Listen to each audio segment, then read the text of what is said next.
There's a reason the McCain campaign keeps Governor Sarah Palin away from the press.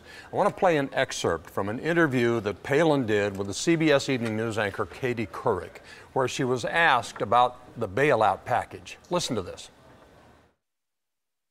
Why isn't it better, Governor Palin, to spend $700 billion helping middle-class families who are struggling with health care, housing, gas, and groceries?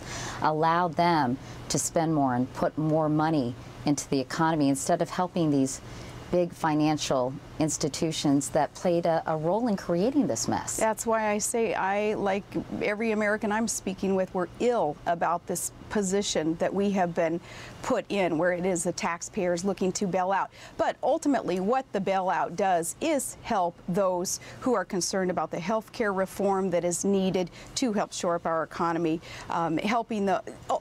It's got to be all about job creation, too, shoring up our economy and putting it back on the right track. So healthcare reform and reducing taxes and reining in spending has got to accompany tax reductions and tax relief for Americans. And trade, we've got to see trade as opportunity, not as a competitive, scary thing, but 1 in 5 jobs being created in the trade sector today. We've got to look at that as more opportunity. All those things under the umbrella of job creation. This bailout is a part of that. Did you get that? If John McCain wins, this woman will be one 72-year-old's heartbeat away from being President of the United States. And if that doesn't scare the hell out of you, it should. Here's the question. Is Governor Sarah Palin qualified to be president? Go to cnn.com/Cafferty File and post a comment on my blog. The question this hour is Governor Sarah Palin qualified to be president? And the question's predicated on just a disastrous interview that Ms. Palin did with Katie Couric over at CBS. Bit writes in Alabama, as conservative columnist Kathleen Parker states, quote, "Only Palin can save McCain, her party, and the country she loves. She can bow out for personal reasons, perhaps because she wants to spend more time with her newborn. No one could criticize a mother who puts her family first."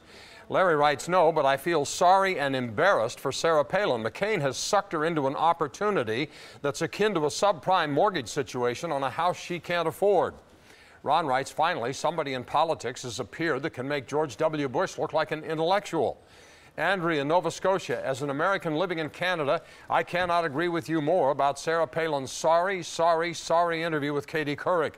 The real question here is, what was John McCain thinking? Rachel writes, absolutely not. McCain ought to be ashamed of himself for making such a joke out of the presidential election. Palin's interview with Katie Couric was the most pitiful thing I've ever seen. It really was. If she really loves her country, she needs to dismiss herself from this election. It would just be the right thing to do. Tom writes, Sarah Palin makes Dan Quayle look like a genius. Lori in Eau Claire, Wisconsin, no, she's not qualified to be president, but Saturday Night Live would sure appreciate it if she was.